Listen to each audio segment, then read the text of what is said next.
જય હિન્દ વિદ્યાર્થી મિત્રો, સુપ્રભાત। આજે આ વિડીયોમાં આપણે ઉદાહરણ નંબર 9 જેમનો અભ્યાસ કરવો છે। રકમ તમારી સામે છે। ઉદાહરણ નંબર 8ને ધ્યાનમાં લેવાનું છે। તો બધા જ પોતાનું પુસ્તકમાં ઉદાહરણ નંબર 8 છે એમની રકમ જોવે, જે આપણે આગળના વિડીયોમાં છે એમનો અભ્યાસ કર્યો છે।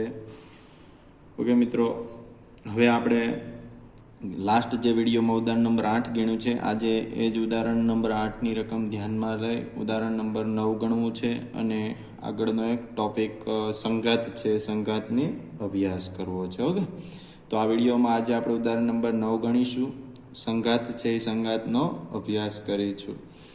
ઓકે, તો મિત્રો અહીંયા કીધું છે ઘર્ષણના અચળાંક મ્યુના 0.5 માટે, એટલે મ્યુ છે એમનું મૂલ્ય કેટલું આપણને આપ્યું છે તો કે 0.5 આપ્યું છે। ઉદાહરણ ધ્યાનમાં લો અને સ્પ્રિંગનું મહત્તમ સંકોચન એટલે કે XM છે એ આપણે શોધવાનું છે। ઓકે, તો આપણે ઉદાહરણ નંબર 8માં છે આવું જોયું હતું, એક સ્પ્રિંગ છે, એ સ્પ્રિંગને દિવાલ સાથે હું એક છેડો છે એ છેડો રાખું છું, બીજા છેડા સાથે એક બ્લોક છે, ઓકે, એ બ્લોક જોડું છું। હવે આ બ્લોકમાં સ્પ્રિંગ વડે KX બળ લાગશે, પ્લસ કેમ તો કે આ સ્થાનાંતર છે ધન દિશા તરફ છે। પછી મ્યુ mg એટલે કે આપણે એક આ છે x અક્ષ છે, બરાબર, અને નીચેની તરફ કયું લાગશે તો કે mg લાગશે। આટલા બળ છે અને ઉપરની તરફ લંબ બળ n લાગશે, બરાબર। તો આ બ્લોક છે અને આ છે એ શું છે તો કે દિવાલ છે, દિવાલ સાથે સ્પ્રિંગનો એક છેડો જોડેલો છે, એક છેડો છે એ બ્લોક સાથે જોડેલો છે, બરાબર। તો અહીંયા ઘર્ષણની હાજરીમાં છે મિત્રો સ્પ્રિંગના પુનઃસ્થાપક બળ અને ઘર્ષણ બળ બંને લાગે છે, બરાબર। હવે સ્પ્રિંગમાં સંકોચનનો વિરોધ કરે, જે આપણે આકૃતિમાં દર્શાવેલું છે, અને આપણે શું શોધવાનું છે તો કે XM છે, એટલે કે મહત્તમ સંકોચન શોધવાનું છે।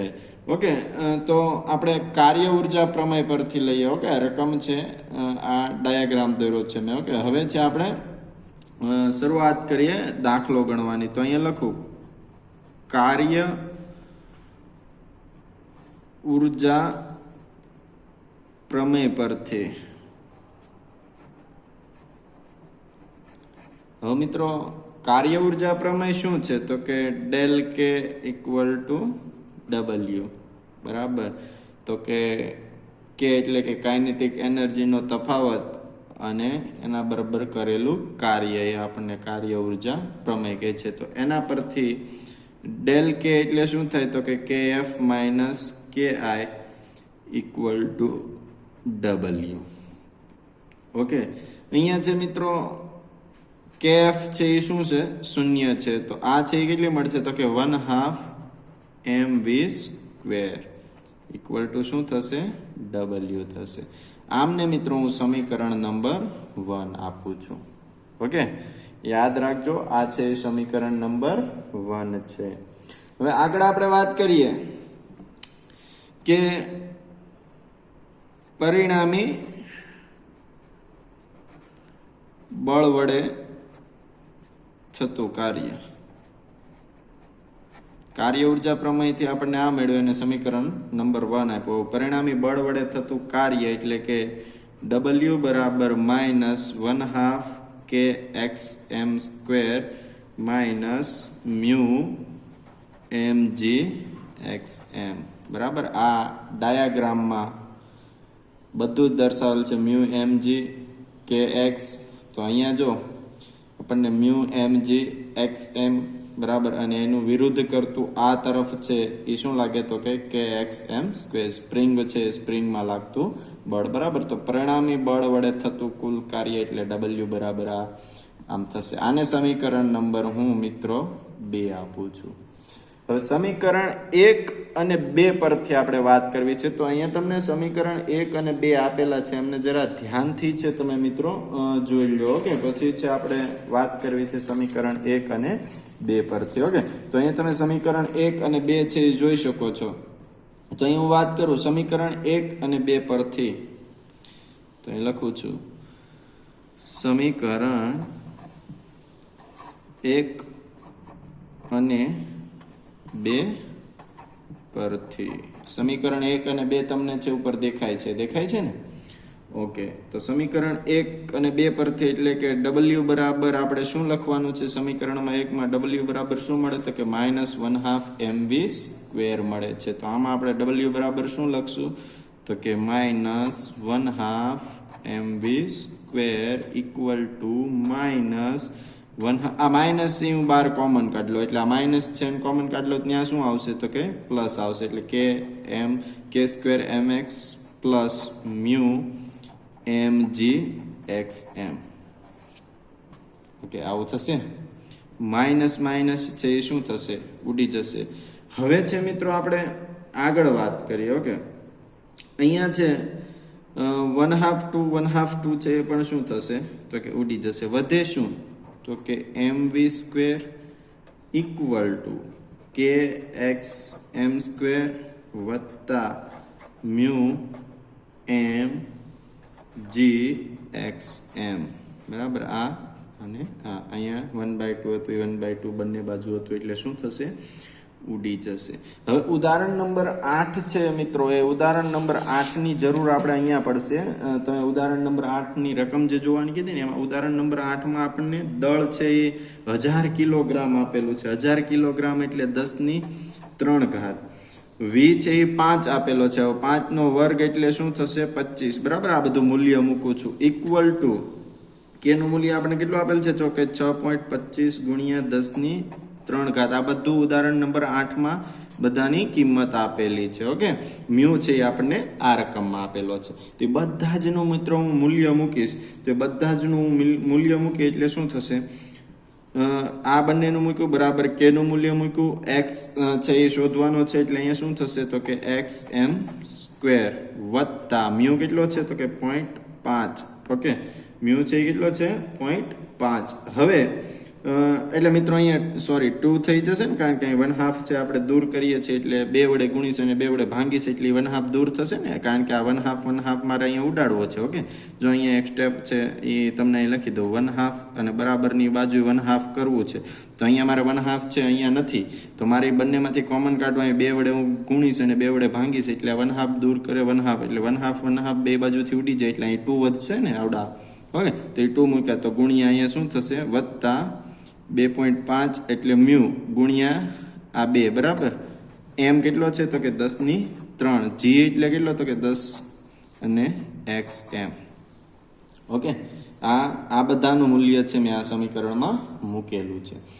ઓકે મિત્રો, હવે આપણે વાત કરીએ તો અહીંયા 25³ ઘાત એટલે 25 ઇક્વલ ટુ 3³ બરાબરની બંને બાજુ છે એ ઉડી જશે. ઓકે, તો 25 અહીં 25 વધે, અહીંયા 6.25 xm સ્ક્વેર વધે વત્તા અહીંયા શું વધે તો કે આ 3 ઘાતે ઉડી જશે ને, કારણ કે આ કોમન નીકળી જશે આગળ, એટલે બરાબરની આ બાજુ 3 ઘાત, આ બંને બરાબરની આ બાજુ કોમન નીકળી જાય, એટલે 3 ઘાત ઉડી જાય, એટલે વધે શું તો કે 0.5 ગુણ્યા 10, 0.5 ગુણ્યા 10 અને xm. બરાબર, એટલે 5 દુ 10, અહીંયા કેટલા થશે 0.5 છે. બરાબર, એટલે અહીંયા આપણને કેટલા વધશે તો કે 10 xm વધે.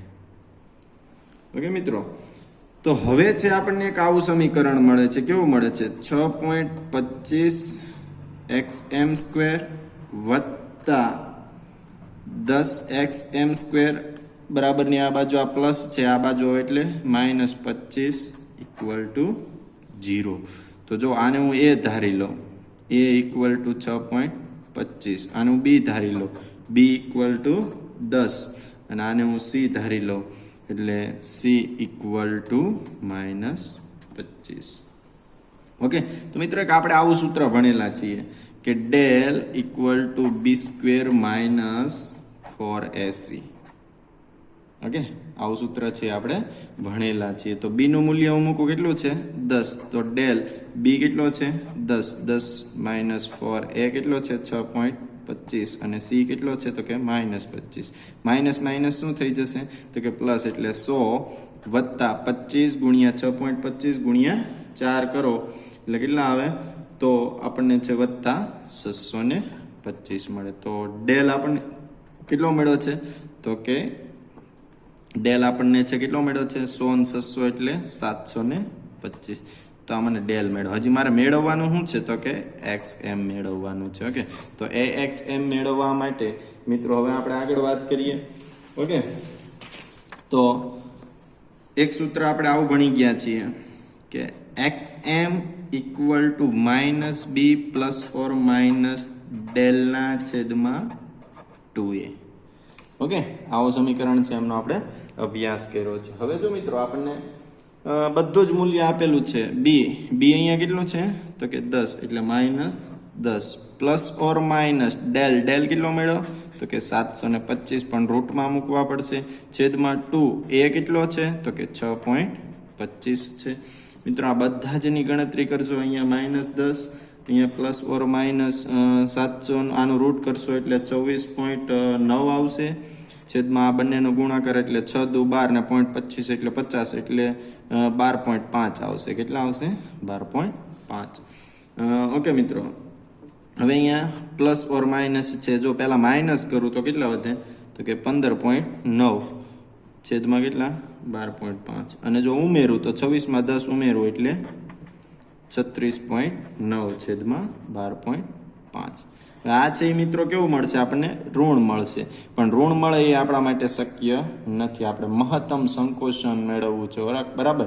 એટલે 15.9 છેદમાં 12.5 એ કરીએ એટલે આપણને કેટલું મળે તો એમનો ગુણાકાર કરો XM = આના ભાગ્યા આ કરો એટલે કેટલા મળશે તો કે 1.325 મીટર મળશે. તો આપણને છે XM મળ્યું છે. ઓકે, તો મિત્રો આ હતો આપણો ઉદાહરણ નંબર 9 નો આન્સર. ઓકે, હવે આપણે આગળનો ટોપિક જોવો છે. શું કહે છે આગળનો ટોપિક? તો આગળનો ટોપિક છે સંઘાત. સંઘાત એટલે મિત્રો અથડામણ કહેવાય. ઓકે મિત્રો, સંઘાત એટલે અથડામણો થાય છે. તો આપણે એમની વાત કરવી છે.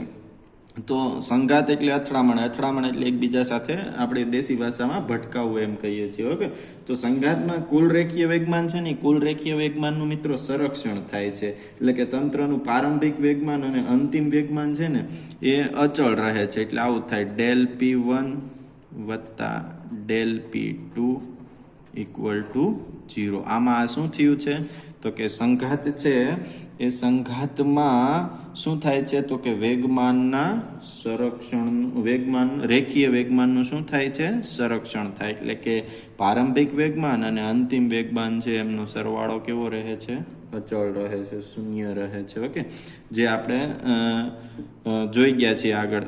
ઓકે, અને એમાં મિત્રો આપણે વાત કરવી છે સંઘાતમાં એક સ્થિતિસ્થાપક અથડામણ,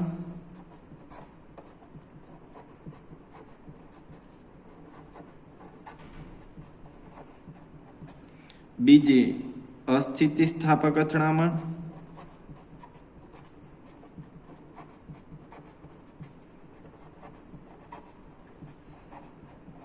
અને ત્રીજું જોવું છે મિત્રો સંપૂર્ણ અસ્થિતિસ્થાપક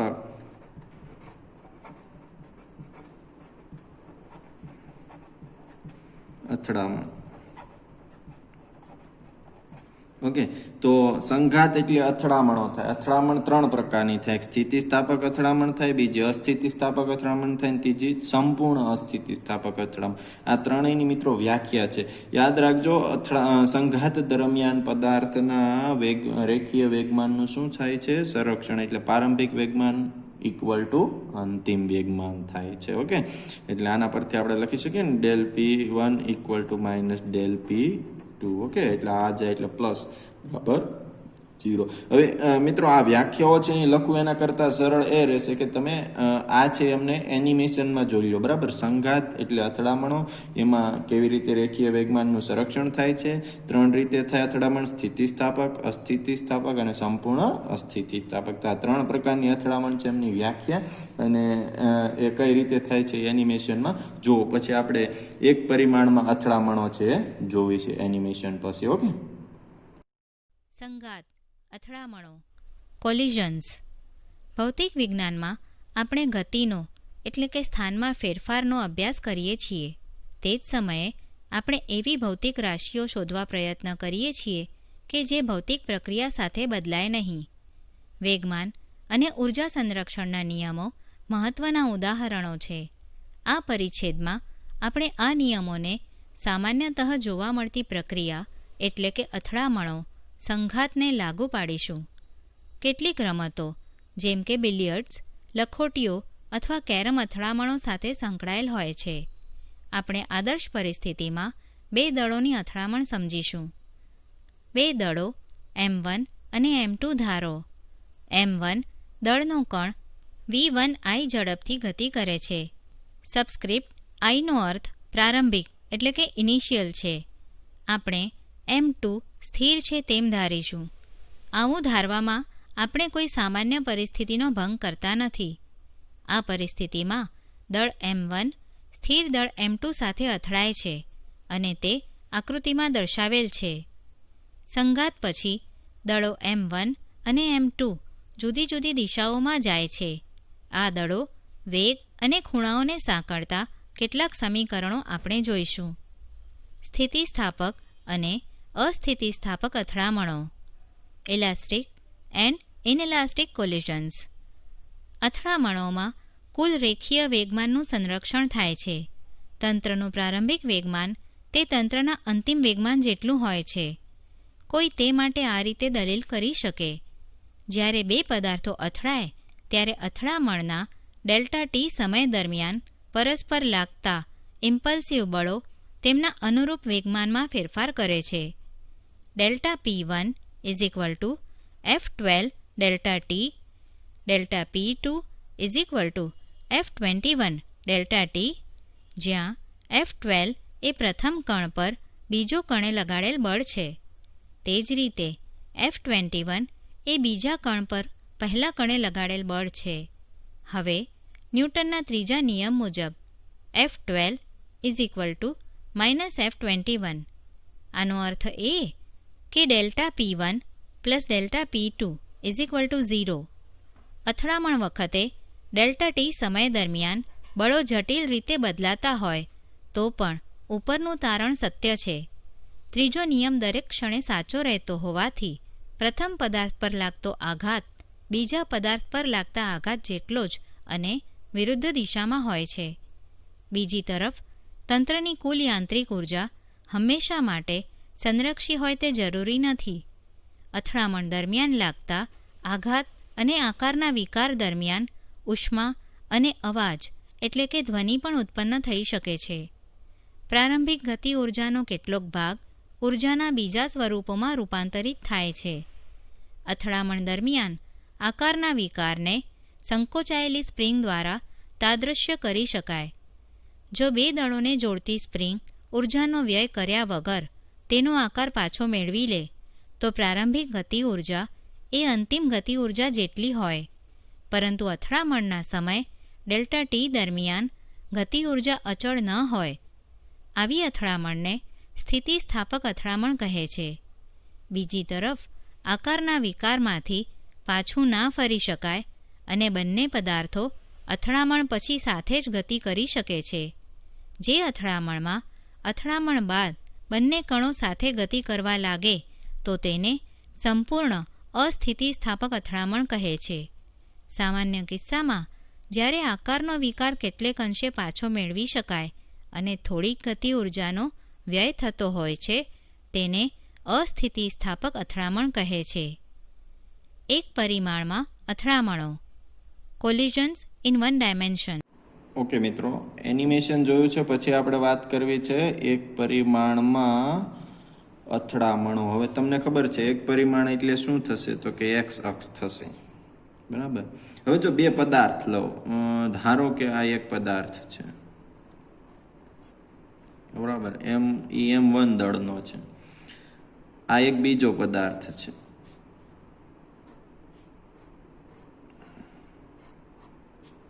આ એક મેં બીજો પદાર્થ લીધો, એ M2 દળનો પદાર્થ છે. આ પદાર્થ મિત્રો અત્યારે સ્થિર છે.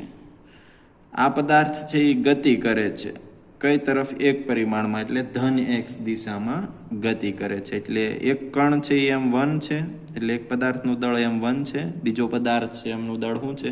M2 છે. આપણે એક પરિમાણમાં અથડામણ એટલે સંઘાત એટલે આપણી સાદી ભાષામાં ભટકાડવાના છે, આ બંને ને અથડાવાના છે એકબીજા સાથે. ઓકે, તો એક કણ છે એમનું M1 દળ છે, બીજો કણ છે એમનું દળ શું છે તો કે M2 છે. અને મિત્રો બંદૂકની ગોળી તમારે સમજવાની છે. ઓકે, તો આનો વેગ v, આનો વેગ v, તો આનો વેગ v1, આનો વેગ એ v1. અહીંયા vi એટલે પ્રારંભિક વેગ, અહીંયા vi અહીંયા 2 કહીશ, બરાબર. આ પદાર્થ એક છે, એક પદાર્થ છે, આ બીજો પદાર્થ છે. પહેલા પદાર્થનું દળ M1 એનો વેગ v1, બીજા પદાર્થનું દળ M2 એનો વેગ v2. v1 એટલે કે પ્રારંભિક વેગ. હવે મિત્રો આ ગોળી છે આના તરફ v1 એટલે કે આ વેગ છે એ આના તરફ પ્રારંભિક વેગ છે. હવે એ ગતિ કરે છે, એટલે ગોળી છે આ બીજા પદાર્થની સાથે શું થશે તો કે અથડાશે. ઓકે, તો એ ગોળી છે એ ગોળી શું થઈ છે તો કે આમની અંદર ઘૂસી ગઈ છે. ઓકે, તો એ ઘૂસી ગઈ એટલે આમાં બે પ્રકારના દળ થયા ને, એક તો M1 વત્તા M2. આ છે એ બે પ્રકારના દળ થયા ને, આ M1 છે ને આ M2. એટલે આ પદાર્થ છે એમાં કેટલા થયા તો કે M1 2 થયું, બરાબર.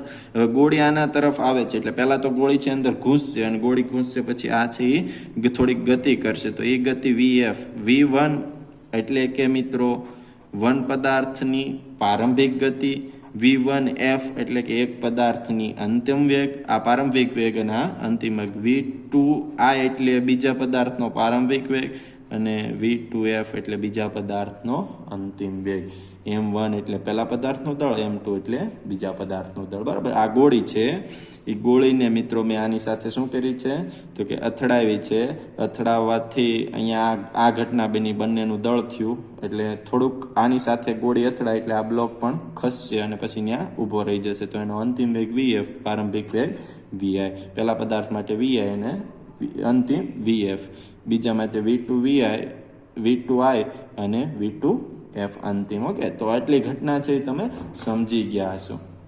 ઓકે મિત્રો, હવે જે આપણે આગળ વાત કરીએ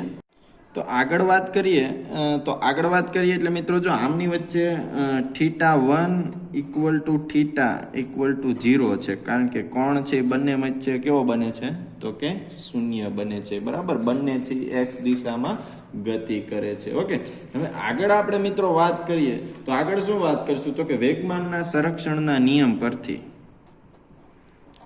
વેગમાન સંરક્ષણના નિયમ પરથી. વેગમાન સંરક્ષણનો નિયમ એટલે શું? જો પહેલા તો વેગમાનનું તમને સૂત્ર આપી દો મિત્રો. વેગમાનનું સૂત્ર શું થાય તો કે પાન બરાબર માવો, આવું આપણે ભણી ગયા. ઓકે, તો વેગમાન સંરક્ષણનો નિયમ એટલે શું તો કે m1 v1i, બરાબર. એટલે કે m અને v પહેલા દળ માટે, અને વેગ પહેલા પ્રારંભિક વેગ, આ એટલે પ્રારંભિક, વત્તા m2 v2i2, બરાબર. એટલે કે અહીંયા del p1 = del p2, આવો આપણે અભ્યાસ કર્યો છે, બરાબર. વેગમાન સંરક્ષણના નિયમ પરથી. એટલે p1 માટે પ્રારંભિક બંને pi અને pf લઈશું. del pi = del pf. pi એટલે m1 m2 છે, m1 v1i, m2 v2i આના માટે, બરાબર, લાગુ પડે છે. હવે એના બરાબર અંતિમ માટે શું કરશું તો કે m1 vf વત્તા m2 vf. બંને માટેનું શું છે તો કે m12 બરાબર શું છે? આ તો મેં તમને જાણ માટે સમજાવ્યું છે, બરાબર. આનું v1i, જો m1 v1i એટલે m1 વત્તા m2 v2i બરાબર m1 વત્તા m2, એટલે હું આવું લખી શકું બરાબર m1 વત્તા m2 vf બરાબર. અંતિમ વેગ બંનેનો કેવો છે? vf છે. એટલે અહીંયા શું થશે તો કે m1 v1i વત્તા m2 v2i equal to m1 વત્તા m2 ઇક્વલ ટુ f. આવું થશે. ઓકે મિત્રો, હવે પણ v2i ઇક્વલ ટુ 0. કેમ v2i ઇક્વલ ટુ 0? તો મિત્રો આ છે એ ગતિ કરતું હતું, આ ગતિ નહોતું કરતું, આ તો કેવું છે? સ્થિર જ છે બરાબર. એટલે v2i છે એ v2i સ્થિર છે, એટલે એમની ગતિ કેવી થશે તો કે 0 થશે બરાબર. તો આના બરાબર હું 0 લઈ લઉં તો આખું પદ કેવું થઈ જશે? 0. તો એ વધે શું તો કે m1 v1i કેપ બરાબર m1 વત્તા m2 equal to vf. Okay, આવું છે એ વધે છે. તો હવે એને આપણે મિત્રો સમીકરણને આગળ વધારીએ, એટલે કે હું vf ને છે એ કરતા બનાવું. શું બનાવું? vf છે અને શું કરું છું?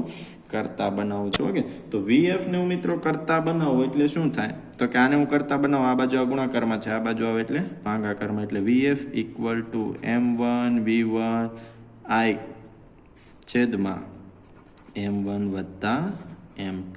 તો vf બરાબર આવું આપણને મળે છે. ઓકે, તો હવે આપણે આગળ એમની વાત કરીએ. તો હવે છે મિત્રો મારે અથડામણ દરમિયાન ગતિ ઉર્જા છે, ગતિ ઉર્જાનો શું થાય? વ્યય થાય. બે પદાર્થ અથડાય એટલે એમની ગતિ ઉર્જા છે એમનો શું થાય? વ્યય થાય. તો અહીં હું લખું અથડામણ દરમિયાન ગતિ ઉર્જાનો વ્યય બરાબર. ગતિ ઉર્જાનો વ્યય એટલે ડેલ્ટા કે ઇક્વલ ટુ અથડામણ પહેલાની ગતિ ઉર્જા માઇનસ અથડામણ પછીની ગતિ ઉર્જા. ઓકે, હું અથડામણ દરમિયાન જે ગતિ ઉર્જાનો વ્યય થાય છે વ્યય મારે શોધવો છે. ઓકે, તો અથડામણ પહેલાની ગતિ ઉર્જા એટલે શું તો કે 1/2 m1 v1i સ્ક્વેર બરાબર. કેમ? v2 ની લઈએ એ શૂન્ય થશે, એટલે અથડામણ પહેલાની એટલી અને અથડામણ પછીની 1/2 m1 વત્તા m2 vf સ્ક્વેર. આવું થશે ને બરાબર. ડેલ કે બરાબર અથડામણ પહેલાની કેવી રીતે જો સમજાવું છું ફરીથી તમને. જો અહીંની ગતિ ઉર્જા કેટલી થશે તો કે 1/2 mv1i સ્ક્વેર. કેમ તો કે આ પદ શૂન્ય છે એટલે આખું શૂન્ય થઈ જશે. ઓકે, જે આપણે અહીંયા ભણ્યા છીએ એ આ શૂન્ય થઈ ગયું ને આ પદમાંથી, એટલે શું વધ્યું? 1/2. તો આના બરાબર હું 1/2 m1 v1i લઈ લઉં એટલે મને શું મળે? કે મળે. ઓકે, અને આ છે અથડામણ પછીની ગતિ ઉર્જા લો એટલે 1/2 m1 m2 vf અને અહીંયા શું આવે? સ્ક્વેર આવે. એટલે આ સૂત્રનો મેં ઉપયોગ કર્યો છે બરાબર, માત્ર ગતિ ઉર્જા લીધી છે. ઓકે, તો તમને ખ્યાલ આવવો જોઈએ કે અહીંયા મેં આવી રીતે કેમ લખ્યું છે. ઓકે, હવે મિત્રો અહીંયા છે vf નું મૂલ્ય, આપણે આ જે vf નું મૂલ્ય મૂક્યું ને એ અહીંયા મૂકી દઈએ તો શું થશે તો ડેલ કે બરાબર આપણે છે અહીંયા શું મૂકવું છે તો કે 1/2 m1 v1i square minus 1/2 m1 વત્તા m2 vf નું મૂલ્ય શું છે તો કે m1 v1i ના છેદમાં m1 વત્તા m2. પણ અહીંયા શું છે? સ્ક્વેર. તો અહીંયા આપણે શું મૂકશું? એમનો સ્ક્વેર મૂકશું. ઓકે, તો હવે મિત્રો આગળ આપણે વાત કરીએ કે આમાં આગળ આપણે જોઈએ. ઓકે, હું માર્કર છે એ ચેન્જ કરું છું જેથી તમને ખ્યાલ આવે કે અહીંયા છે આપણે આ મૂલ્ય vf નું મૂક્યું છે. ઓકે, હવે છે મિત્રો આગળ આપણે વાત કરીએ તો શું થશે તો આમાંથી છે આપણે આવું થાય ને ડેલ કે equal to 1/2 m1 v1i square minus 1/2 m1 વત્તા m2 ગુણ્યા m1 વત્તા m2 સ્ક્વેર. અહીંયા મેં vi છે એને અલગ કર્યું છે એટલે v આઈ સ્ક્વેર, બરાબર. અલગથી લીધો, અહીંયા મેં ભેગો છે ને એને મેં બહાર લીધો છે, જેથી આપણે અહીંયા સરળ રહે. ઓકે, હવે કોમન શું નીકળે મિત્રો? તો બંનેમાંથી કોમન છે એ આવું નીકળશે, 1/2 m1 v1 આઈ સ્ક્વેર. અહીંયા v1 આઈ સ્ક્વેર છે, 1/2 છે, અને આમાંથી m1 હું કોમન કાઢી લઉં. ઓકે, તો વધે શું? m1 કોમન કાઢી લઈએ એટલે માઇનસ, આ 1/2 બંનેનો કોમન કાઢ્યો, m1 કોમન કાઢ્યું, vi1 સ્ક્વેર, આમાંથી m1 મેં કોમન કાઢી લીધું, વધે શું? v1 i1 square. હવે વધે શું? તો કે કાઉન્સમાં અહીંથી આ કોમન કાઢ્યું એટલે ત્યાં કાંઈ નહીં, ત્યાં શું વધશે? 1. આ માઇનસનું ચિહ્ન માઇનસ. ઓકે, અહીંયા શું વધે? તો કે m1 ના છેદમાં m1 વત્તા m2 વધે. ઓકે, તો આ છે આપણને શું મળે છે? ગતિ ઉર્જાનું સમીકરણ મળે છે. હજી આને તમે આમ લખી શકો, ડેલ કે equal to 1/2 m1 m2 v1 i square છેદમાં m1 2m1 વત્તા m2. ઓકે, આવું છે તમે લખી શકો. આગળ એક લખવું હોય તો, બાકી અહીંયા છે આપણને ડેલ કે છે એ મળી જાય, જે શું છે? ધન છે. તો આ આપણને એક પરિમાણમાં છે એ ગતિ ઉર્જાનું સૂત્ર મળ્યું છે. ઓકે, વ્યય થતી ગતિ ઉર્જાનું સૂત્ર મળ્યું છે. તો અહીંયા છે આપણે વ્યય થતી ગતિ ઉર્જાનું સૂત્ર મેળવ્યું છે. હવે આગળ આપણે મિત્રો વાત કરવી છે. ઓકે મિત્રો, એ પહેલાં 1 મિનિટ, અહીંયા તો 2 આપણે 1/2 આગળ બહાર લઈ લીધા ને, એટલે 2 નથી મૂકવાના, નગર કન્ફ્યુઝ થશો કે એ 2 પાછા ક્યાંથી આવ્યા, બરાબર. એટલે m1 m2, અહીંયા sorry m2 v1 i square m1 વત્તા m2, બરાબર, જે છે એ શું મળે છે? ધન મળે છે. તો આ છે એ જરા સ્ટેપ બાય સ્ટેપ શીખી લેજો. એકદમ સહેલું છે મિત્રો, તમને લાગે અઘરું, પણ અઘરું છે નહીં. ઓકે, હવે આપણે એક પરિમાણમાં સ્થિતિસ્થાપક અથડામણ બાદ છે એ આપણે ઝડપના સૂત્ર મેળવવા છે. શું મેળવવું છે? ઝડપના સૂત્ર. ઓકે, તો સારું, સરસ, આપણે સરસ મજાનું છે, જોઈ લઈએ. આજે માત્ર એક પરિમાણની જ વાત કરશું, કાલે છે એ દ્વિપરિમાણની વાત કરશું. ઓકે, તો આપણે અહીંયા જોઈએ કે એક પરિમાણમાં છે મિત્રો, એ એક પરિમાણમાં સ્થિતિસ્થાપક અથડામણ બાદના ઝડપના સૂત્ર, બરાબર. તો અહીં હું લખું, એક પરિમાણમાં સ્થિતિસ્થાપક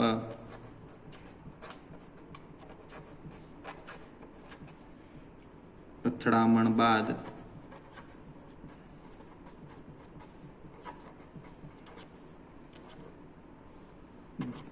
બાદની ઝડપના સૂત્ર.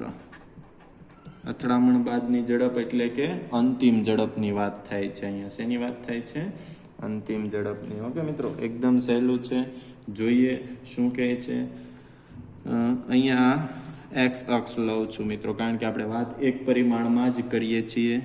આ એક પદાર્થ, આ બીજો પદાર્થ, આ એક પદાર્થ, આ બીજો પદાર્થ. ઓકે, અહીંથી આ v1 i1 એટલે m1 છે, આ m2 એટલે શું થશે?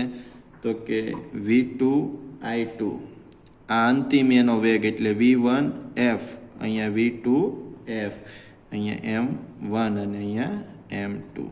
જો મિત્રો, આ પદાર્થ અહીંયા જશે એટલે આની સાથે અથડાશે એટલે 2 અથડાશે, પછી પાછા 2 છે એકબીજાથી દૂર જશે, બરાબર. એટલે અથડામણની તમને ખ્યાલ છે. ઓકે, તો અથડામણમાં વેગમાનનું સંરક્ષણ થાય છે, આપણે એવી વાત કરેલી, બરાબર. અથડામણ વેગમાનનું શું થાય? સંરક્ષણ થાય. ઓકે, તો એના પરથી વેગમાનના સંરક્ષણ પરથી આપણે હમણાં જ સૂત્ર લખ્યું, m1 v1 i વત્તા m2 v2 i equal to m1 v1 f વત્તા m2 v2 f. કારણ કે આપણે શું ભણ્યા? p બરાબર પાન બરાબર માવો. એટલે આ છે પ્રારંભિક માટે, આ પહેલા પદાર્થના પ્રારંભિક માટે, આ બીજા પદાર્થના પ્રારંભિક માટે, આ પહેલા પદાર્થના અંતિમ માટે, આ બીજા પદાર્થના અંતિમ માટેનું વેગમાન છે.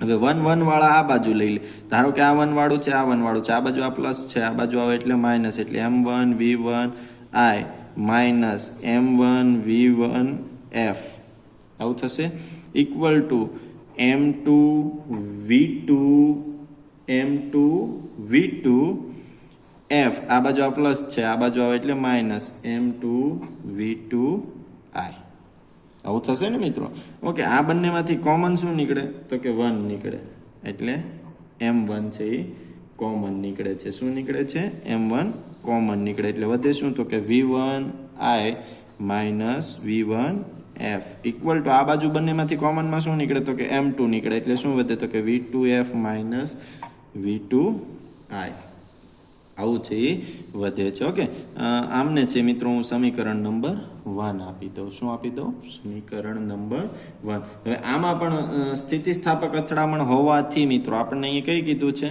તો કે એક પરિમાણમાં સ્થિતિસ્થાપક અથડામણ બાદ ઝડપના સૂત્ર છે એ મેળવવા છે તો જો અથડામણ છે એ સ્થિતિસ્થાપક હોવાથી ગતિ ઉર્જાનું પણ શું થાય છે તો કે સંરક્ષણ થાય છે બરાબર તો અહીંયા લખીએ કે સ્થિતિસ્થાપક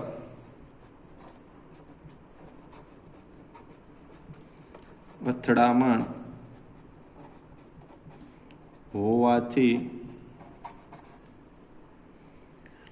સ્થિતિસ્થાપક અથડામણ હોવાથી ગતિ ઉર્જાનું પણ સંરક્ષણ થાય છે ઓકે તો આગળ છે નેક્સ્ટ પેજ લઈએ આપણે તો અહીંયા શું કીધું તો કે અથડામણથી ગતિ ઉર્જાનું પણ શું થાય છે સંરક્ષણ થાય છે ઓકે આમનું છે હમણાં આપણે જરૂર પડે છે એટલે અહીંયા જ રહેવા દઈએ ઓકે તો આગળ આપણે વાત કરીએ કે ગતિ ઉર્જાનું છે એ શું થાય છે તો કે સંરક્ષણ થાય છે ઓકે તો ગતિ ઉર્જા એટલે શું તો કે 1/2 M1 V1I સ્ક્વેર વત્તા 1/2 M2 V2I square equal to 1/2 M1 V1 square F વત્તા 1/2 M2 V2F સ્ક્વેર મિત્રો સૂત્રો જોશો ને એટલે તમને એટલું અઘરું લાગશે પણ તમે 1-2 વખત છે અમને પ્રેક્ટિસ કરશો એટલે તમને ખ્યાલ આવી જશે સરળતાથી ઓકે તો અહીંયા છે બધામાંથી 1/2 છે એ કોમન નીકળી જાય એટલે બરાબરની બધી બાજુના 1/2 છે પહેલાં તો હું ઉડાડી દઉં વધે શું તો કે M1 V1I સ્ક્વેર વત્તા M2 V2I square equal to M1 V1 F square વત્તા M2 V2 F square okay 1/2 છે મેં બે બાજુથી શું કર્યા છે ઉડાડી દીધા છે ઓકે હવે આગળ આપણે જોઈએ તો આમાંથી કોમન પહેલાં તો આપણે છે આગળ વાત કરીએ પ્રમાણે છે પહેલાં તો 1 વાળા એક બાજુ લઈ લે એટલે M1 V1I square minus M1 V1 F square બરાબર આ બાજુ આવે એટલે માઇનસ હવે M2 વાળા ઓલી બાજુ લઈ લે એટલે M2 V2 F square minus M2 V2I square બરાબર ઓલું વેગમાન હતું ને આ હું શું લઉં છું ગતિ ઉર્જા એટલે ખાલી માત્ર ફરક એટલો જ પડશે કે આમાં સ્ક્વેર આવશે M1 બંનેમાંથી કોમન નીકળે એટલે M1I માઇનસ M1 F આખાનો શું થશે તો કે સ્ક્વેર થઈ જશે ઓકે એટલે આખાનો સ્ક્વેર એટલે એક વખત પ્લસ અને એક વખત હું માઇનસ લખી શકું ને એટલે M1I પ્લસ M1 F બરાબર અહીંયા આ બંનેનો શું છે સ્ક્વેર એટલે માઇનસ સ્ક્વેર છે એટલે એક વખત માઇનસ અને એક વખત પ્લસ એવી જ રીતે આ બાજુ M2 કોમન નીકળે એટલે શું થાય તો કે 2F માઇનસ V2I અને એક વખત V2F વત્તા V2I બરાબર બરાબરની બાજુ મેં આવું લખ્યું છે કેમ તો કે અહીંયા બંને બધા ઉપર સ્ક્વેર છે એટલે એક વખત પ્લસ અને એક વખત માઇનસ બંને બાજુ નીકળે છે કોમન શું તો કે બંને બાજુ કોમન છે એ આપણને આ મળે છે ઓકે તો આને હું સમીકરણ નંબર મિત્રો 2 આપી દઉં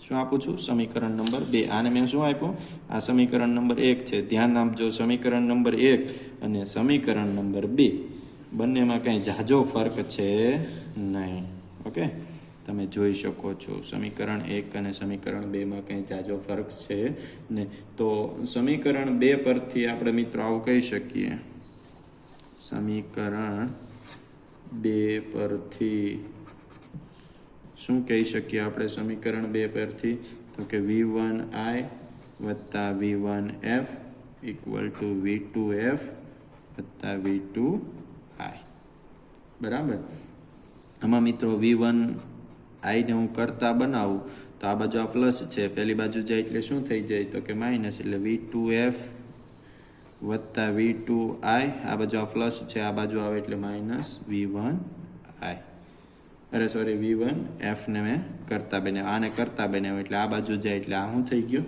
તો કે માઇનસ થઈ ગયું. ઓકે, હવે મિત્રો આ VF છે એ VF નું મૂલ્ય સમીકરણ નંબર 1 માં મૂકવું છે મારે. શેમાં મૂકવું છે? સમીકરણ નંબર 1 માં છે એ મારે મૂકવું છે. તો આ છે એ સમીકરણ નંબર 1 છે, બરાબર. આ સમીકરણ નંબર 1 માં આપણે શું મેળવવું? V1F. શું મેળવવું? V1F બરાબર આ મૂકીએ એટલે V1F ક્યાં છે તો કે V1F અહીંયા છે. તો આ સમીકરણમાં છે હું V1F નું મૂલ્ય મૂકું એટલે આવું થશે ને મિત્રો.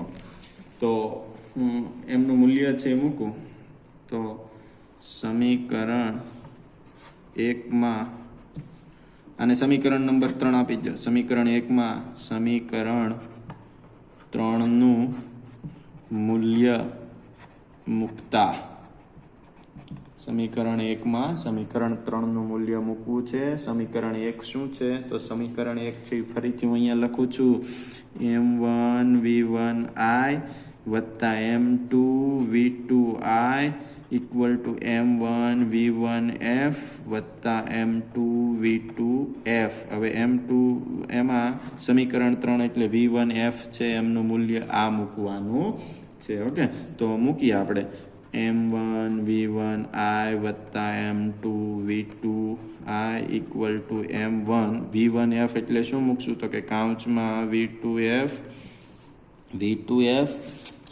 બરાબર. અહીંયા છે આ સમીકરણ V2F વત્તા V2I1 માઇનસ V1I વત્તા M2 V2F, બરાબર. આના બરાબર આપણે આ છે એ મૂક્યું છે. ઓકે, હવે આપણે આગળ જોઈએ, સમીકરણની ગણતરી લઈએ તો શું કહે છે તો જોઈએ. ગણતરી કરીએ એટલે M1 V1 I1 વત્તા M2 V2I equal to M1 I, અને બધાને હું અંદર ગુણું છું, બરાબર. આ બધા સાથે છે હું M1 ને ગુણું એટલે M1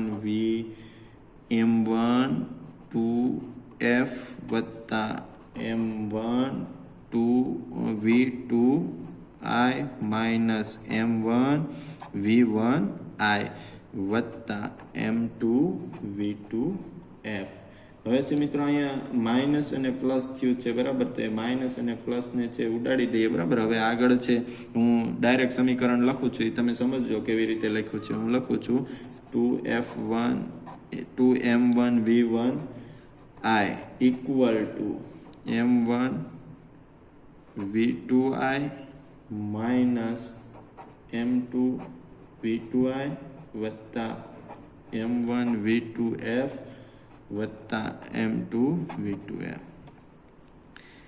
M2 V2I આ બાજુ પ્લસ છે, બરાબરની પહેલી બાજુ આવ્યું એટલે કેવું થઈ ગયું? માઇનસ થઈ ગયું. M1 V1I આ બાજુ માઇનસ છે, બરાબરની આ બાજુ આવ્યું એટલે કેવું થઈ ગયું? પ્લસ. એટલે M1 V1I વત્તા M1 V1I એટલે કેટલા થશે તો કે 2M1 V1I બરાબર M1 V2F 2I માઇનસ આ છે આ પ્લસ હતું, આ બાજુ આવ્યું એટલે minus M2 V2I M1 2VF અને M2 V2F, બરાબર. આ બંને પદ સાથે લીધા છે, આ બાજુ આવ્યું એટલે પ્લસ કરીને બંનેને પ્લસ કર્યા, આ બંને પદને સાથે લીધા છે, પણ આ બાજુ આ પ્લસ હતું, આ બાજુ આવ્યું એટલે માઇનસ. તો આ પદ મૂક્યું અહીંયા, આ આવ્યું આ બાજુ એટલે માઇનસ, પછી આ અને પછી આ. ખ્યાલ આવ્યો? ઓકે, હવે છે મિત્રો એમાંથી કોમન નીકળતી વસ્તુ આપણે કાઢી લઈએ એટલે 2M1 V1I okay equal to આ બંનેમાંથી કોમન શું નીકળે છે તો કે 2V2I કોમન નીકળે એટલે M1 માઇનસ M2 કોમન શું નીકળે તો કે V2I વત્તા આ બંનેમાંથી કોમન શું નીકળશે તો કે M1 વત્તા M2 V2F કોમન નીકળશે. ઓકે, તો હવે છે મિત્રો M દળનો ગોળો છે એનો પ્રારંભિક વેગ છે એટલે કે જ્યાં V2I equal to 0 v2i equal to 0 એટલે આખું પદ છે એ મિત્રો કેવું થઈ જાય, આના બરાબર 0 મૂકીએ એટલે આખું પદ 0 થઈ જાય. એ આખું પદ 0 થઈ જાય એટલે વધે શું, તો કે 2m1v1i ઇક્વલ ટુ m1 વત્તા m2 v2f. મારે શોધવાનું શું છે, તો કે v2f શોધવું છે. તો આને હું કરતા બનાવું એટલે v2f બરાબર 2m1 v1i ના છેદમાં m1 વત્તા m2. તો આ મને v2f મળી ગયું. બરાબર. હવે મારે સમીકરણ મેં આગળ આવું એક મેળવેલું છે, v1f ઇક્વલ ટુ v2f વત્તા v2i માઇનસ v1i.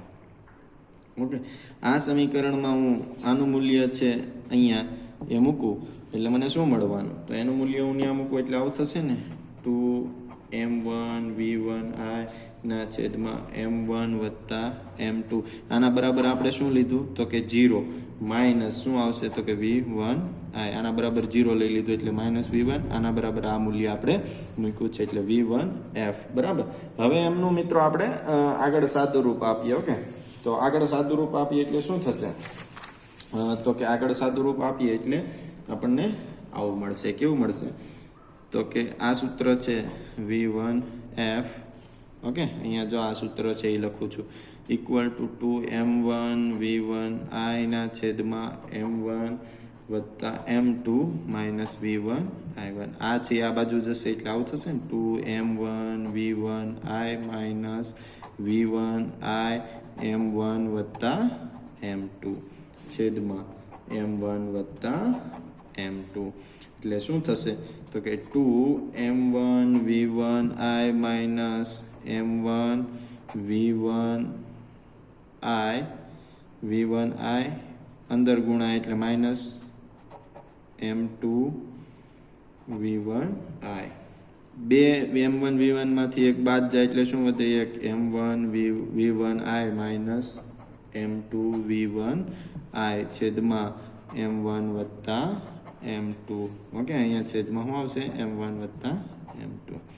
ઓકે, હવે આમાંથી કોમન શું નીકળે, તો કે m1 minus m2 v1i common નીકળે, છેદમાં શું વધે, m1 વત્તા m2 મળે શું મને, v1f. તો મને આ પ્રારંભિક અને અંતિમ છે મિત્રો એમની ઝડપ મળી છે. ઓકે મિત્રો, આ એક પરિમાણમાં સ્થિતિસ્થાપક સંઘાતના ખાસ કિસ્સાઓ છે, 3 કિસ્સાઓ છે આપણે સમજવા છે, પણ આજે સમય થોડો વધારે થઈ ગયો છે તો એ ખાસ કિસ્સાઓ છે આવતીકાલે જોશું. અને દ્વિપરિમાણ છે, દ્વિપરિમાણની અથડામણો આવતીકાલે જોશું, અને બાકી રહેતા 2 ઉદાહરણો છે એ પણ આવતા વિડીયોમાં જોશું. એટલે આવતીકાલે ચેપ્ટર નંબર 6 પૂર્ણ કરી દેશું અને ગુરુવારથી નવું ચેપ્ટર નંબર 7 છે શરૂ કરશું. તો આજનો વિડીયો અહીંયા સુધી રાખીએ છીએ. જય હિન્દ, જય ભારત.